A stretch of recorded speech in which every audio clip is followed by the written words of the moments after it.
नमस्कार साथियों, मैं अनीता स्वागत करती हूँ आपका मेरे YouTube चैनल हिंदी साहित्य में। साथियों, हम पढ़ रहे हैं हिंदी साहित्य का इतिहास। उसके अंतर्गत हमने पढ़ा हिंदी साहित्य का काल विभाजन। उसके अंतर्गत आने वाला सबसे पहला आदिकाल चरण हमने पढ़ा। आदिकाल के अंतर्गत आने वाला साहित्य हम पढ़ रहे हैं, जिसमें से हम सिद्ध साहित्य, नाथ साहित्य और जैन साहित्य हम पढ़ चुके हैं। अब हम पढ़ेंगे रासो साहित्य। जैसे कि हमें पता है, सिद्ध साहित्य में सिद्धू ने जो अपने मतों का प्रचार प्रसार जन भाषा में किया, वो साहित्य आता है। और नाथों ने जो साहित्य लिखा वो क्या था? सिद्धों की वाम मार्गी भोग प्रदान साधना के विपरीत जो साहित्य लिखा गया वो नाथ साहित्य के अंतर्गत आता है। और जैन साहित्य में हमने देखा कि महावीर स्वामी के अनुयायियों द्वारा जो साहित्य लिखा गया या जो काव्य रचा गया वो जैन साहित्य या रास साहित्य के अंतर्गत आता है। अब हम पढ़ेंगे रास साहित्य, रासो साहित्य। जैन रास काव्य धार्मिक दृष्टि से प्रधान थे। जो हमने जैन काव्य या रास काव्य पढ़ा वो धार्मिक दृष्टि से प्रधान थे, परंतु रासो ग्रंथों की जो विषय वस्तु है उसका जो मूल संबंध है वो राजाओं के चरित्र तथा प्रशंसा से है। आदिकाल में चारण कवियों द्वारा अपने आश्रयदाता राजाओं की प्रशंसा में जो काव्य डिंगल एवं पिंगल शैलियों में लिखा गया वो रासो साहित्य के नाम से जाना जाता है। साथियों, रासो साहित्य में वीर गाथा परक रचनाएं इसके अंतर्गत आते हैं। तो ये एक परिचय है रासो साहित्य का। लिखना चाहो तो इतना लिख लीजिए। आगे हम पढ़ते हैं कि जो रासो शब्द है उसकी उत्पत्ति कैसे होती है। अलग अलग विद्वानों ने रासो शब्द की उत्पत्ति अपने अपने मतानुसार अलग अलग मानी है। कि जो रासो शब्द है, यानी जो हम रासो साहित्य पढ़ रहे हैं, हर रचना के पीछे रासो लगा हुआ है। तो इसमें अपना विद्वान अपना अपना मत देते हैं कि ये जो रासो शब्द है ये किस शब्द से उत्पन्न माना गया है। तो वो हम देखते हैं कि रासो शब्द की उत्पत्ति कैसे होती है।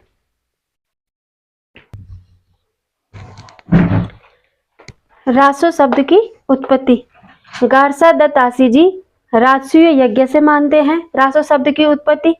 आचार्य रामचंद्र शुक्ल रसायन से मानते हैं, क्योंकि जो रासो ग्रंथ है उसमें रसायन नाम बार बार आता है, तो इसलिए वो रसायन से रासो शब्द की उत्पत्ति मानते हैं। हजारी प्रसाद द्विवेदी रासक से मानते हैं कि रासक एक छंद है, उसके आधार पर मानते हैं। राम स्वरूप चतुर्वेदी राउस से मानते हैं। और नागरी प्राचारणी सभा ने रहस्य से माना है। ये महत्वपूर्ण है और इतने ही लिखवाए हैं, यही ज्यादा पूछे जाते हैं। तो गारसा दत्तासी राजसूय यज्ञ, शुक्ल जी ने माना है रसायन से। हजारी प्रसाद द्विवेदी जी रासो शब्द की उत्पत्ति रासक से मानते हैं, राम स्वरूप चतुर्वेदी राउस से। और नागरी प्राचारणी सभा रहस्य से रासो शब्द की उत्पत्ति मानते हैं। तो ये थे रासो शब्द की उत्पत्ति के संबंध में।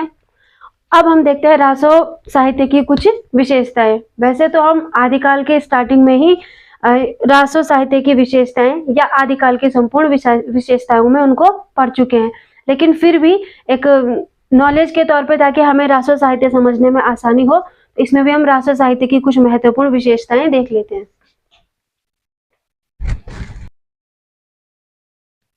रासो साहित्य की विशेषताएं।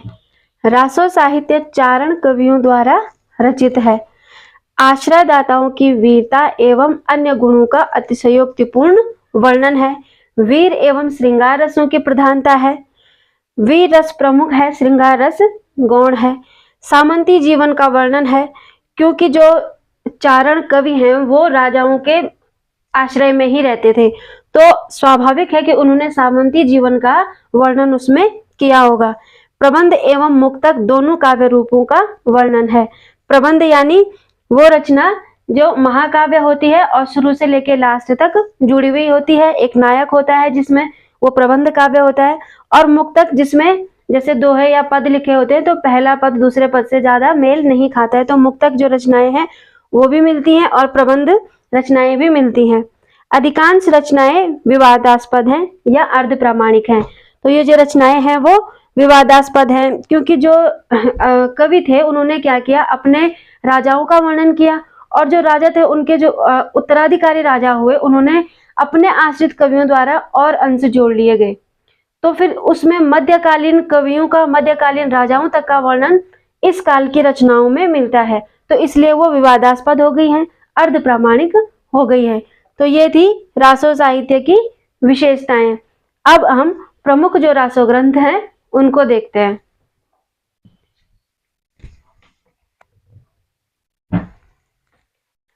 प्रमुख रासो ग्रंथ, रचना है खुमान रासो, रचनाकार दलपति विजय और इसका समय है 9वीं सदी।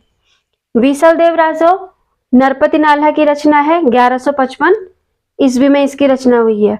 परमाल रासो जगनिक रचनाकार हैं इसके, 1230 ईस्वी में इसकी रचना हुई है, इसका समय है। पृथ्वीराज रासो चंद्रबरदाई की रचना है और इसका समय 1193 ईस्वी है। हमीर रासो सारंगधर की रचना है और इसका समय 1357 ईस्वी है। विजयपाल रासो नलसिंह की रचना है और इसका जो समय है वो 16वीं सदी है। बुद्धि रासो जलहन की रचना है, इसका समय नहीं दे रखा है किताब में। तो ये कुछ रचनाएं हैं, आप भी ऐसे लिखना, रचना, रचनाकार और समय एक जगह पे लिखी रहेंगी तो याद करने में आसानी होगी। ये हमने देखे प्रमुख रासो ग्रंथ, ये वो रासो ग्रंथ हैं, इनमें सब में वीरतापूर्ण वर्णन है और इनके आधार पर ही आदिकाल का नाम वीर गाथा काल रखा गया है। अब हम एक एक करके इनमें से देखेंगे, जैसे पहले हम देखेंगे खुमान रासो, बाकी रचनाएं उसके बाद देखेंगे।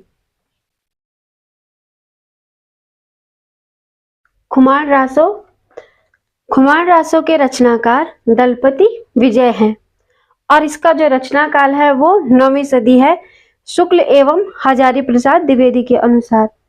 रासो साहित्य में ये याद रखने की बात है कि इसमें विवाद बहुत ज्यादा है, तो अलग अलग मत दे रखे हैं सभी ने। जैसे शुक्ल एवं हजारी प्रसाद द्विवेदी जी ने 9वीं सदी मान रखा है, तो इनका प्रामाणिक भी है, औरों ने भी दे रखे होंगे, लेकिन जो प्रामाणिक है वही हमने यहाँ पे दिखा रखे हैं। इस रचना में खुमान द्वितीय 17वीं शताब्दी के चित्तौड़ नरेश राज सिंह तक के राजाओं का वर्णन है। इसमें खुमान द्वितीय जो 9वीं सदी के हैं और 17वीं शताब्दी के चित्तौड़ नरेश राज सिंह तक के राजाओं का वर्णन है। अब 9वीं शताब्दी के खुमान द्वितीय का भी वर्णन है और 17वीं शताब्दी के चित्तौड़ नरेश राज सिंह तक के राजाओं का वर्णन भी है। तो इसमें बाद में जो राजा हुए उन्होंने अपने आश्रित कवियों से उसमें अंश आगे आगे वो जोड़ते रहे, तो इसलिए इसमें प्रामाणिकता में संदेह हो जाता है कि ये रचना कब की है और किस कवि द्वारा मूल रूप में लिखी गई है।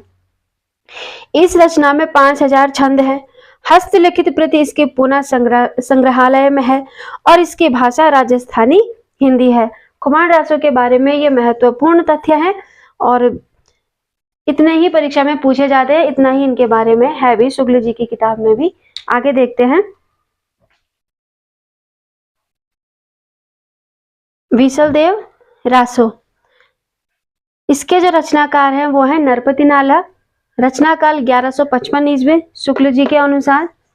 इसमें एक दोहा है जो विशलदेव रासो में मिलता है, 1272 मांझारी जेठ वदी नवमी बुधवारी नाल रसायन आरंभी शारदा तूठी ब्रह्म कुमारी।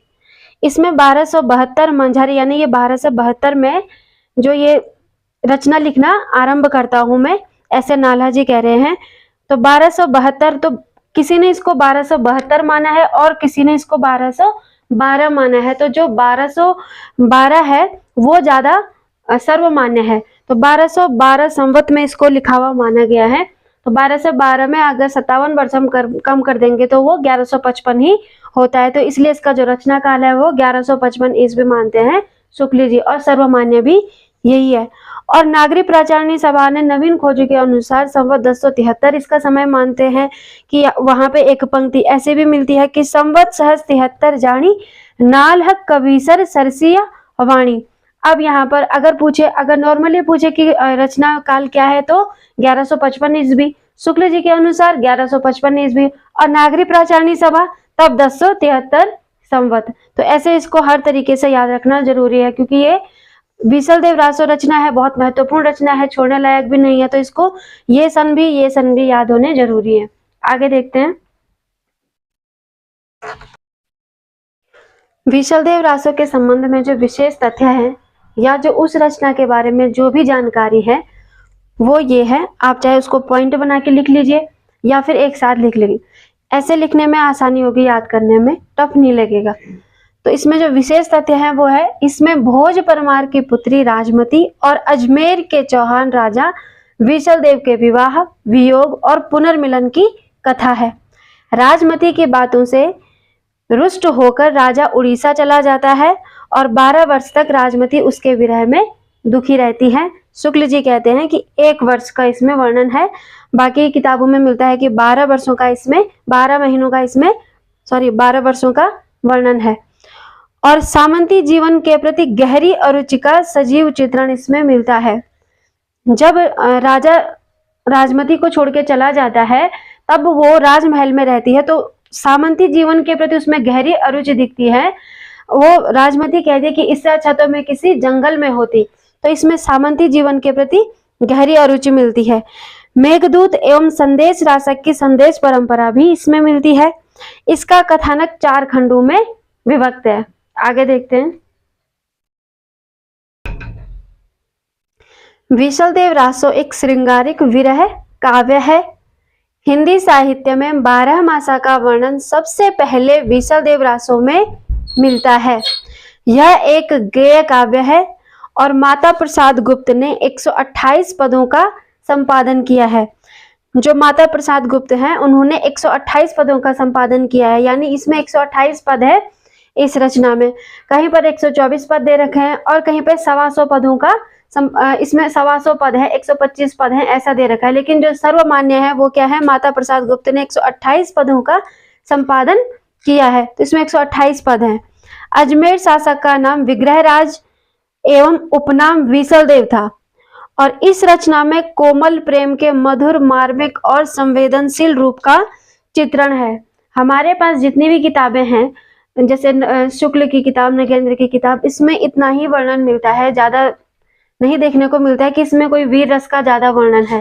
तो अगर इससे रिलेटेड कोई क्वेश्चन आता है तो ये वाला पॉइंट देख लेना, जैसे इस रचना में कोमल प्रेम के मधुर, मार्मिक और संवेदनशील रूप का चित्रण है।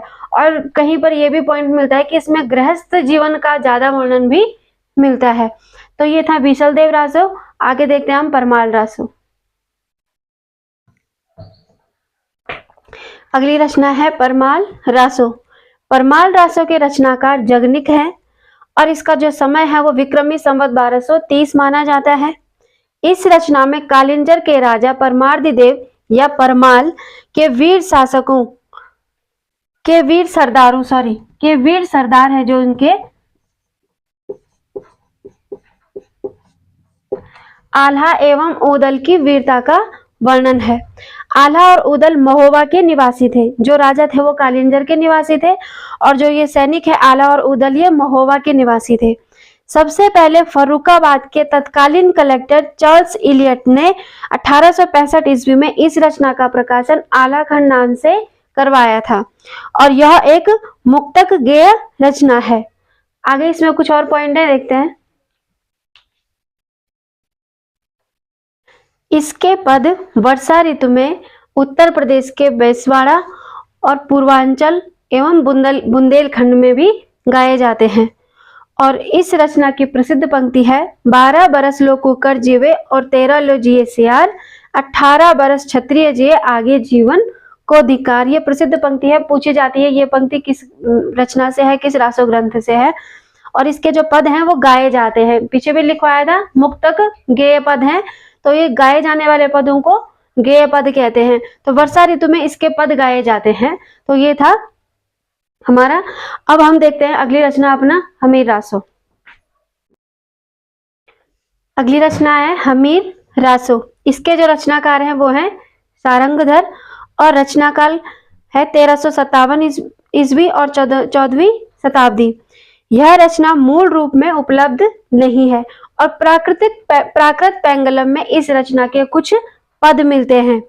शुक्ल जी ने इस रचना से अपभ्रंश एवं रासो रचनाओं की समाप्ति मानी है। राहुल सांकृत्यायन ने इन पदों को जज्जर नामक कवि द्वारा रचित माना है। यानी राहुल सांकृत्यायन जी इसको सारंगधर द्वारा रचित नहीं मानते हैं, बल्कि जज्जर नामक कवि द्वारा रचित मानते हैं। और हजारी प्रसाद द्विवेदी जी ने हमीर शब्द को अमीर का विकृत रूप माना है। वो कहते हैं हमीर शब्द किसी पात्र विशेष का नाम न होकर के अमीर विशेषण का प्रतीक है, तो ये अमीर का विकृत रूप है। यह हजारी प्रसाद द्विवेदी के अनुसार है। ये था हमीर रासो। अब एक और रचना रहती है विजयपाल रासो। अगली रचना है विजयपाल रासो। इसके रचनाकार नल सिंह और रचना काल है 1298 ईस्वी मिश्र बंधुओं के अनुसार। विजयगढ़ के राजा विजयपाल एवं बंग राजा के मध्य हुए युद्धों का वर्णन इसमें मिलता है और अधिकांश विद्वान इस रचना को अप्रामाणिक मानते हैं। मतलब जैसे पृथ्वीराज रासो आगे हम पढ़ेंगे उसको तो अर्ध प्रमाणिक मानते हैं, लेकिन इस रचना को अधिकांश विद्वान अप्रामाणिक मानते हैं। विजयपाल रासो के बारे में इतना ही था। और अब हमारी जो रचना रहती है जैसे पृथ्वीराज रासो और एक वो है जयमंक जस चंद्रिका और दूसरी रचना है हमारी ये जयचंद्र प्रकाश। तो इन रचनाओं को शुक्ल जी ने वीर गाथा परक रचनाओं में ही रखा है, तो इनको भी हम इसी के बीच में पढ़ेंगे। पृथ्वीराज रासो थोड़ा बड़ी रचना है, उसको अगले दिन पढ़ेंगे। आज हम इन दो रचनाओं को मधुकर कवि और भट्ट केदार की लिखी रचनाओं को आज पढ़ लेते हैं।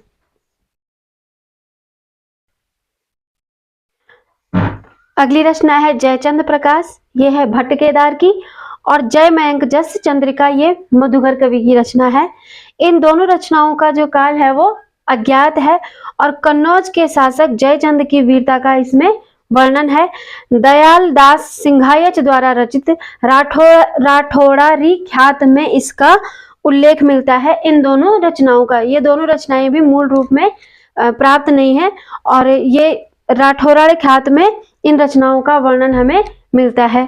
तो अब हमारा पृथ्वीराज रासो ये रचना बचती है, उसको हम अगली क्लास में देखेंगे। धन्यवाद।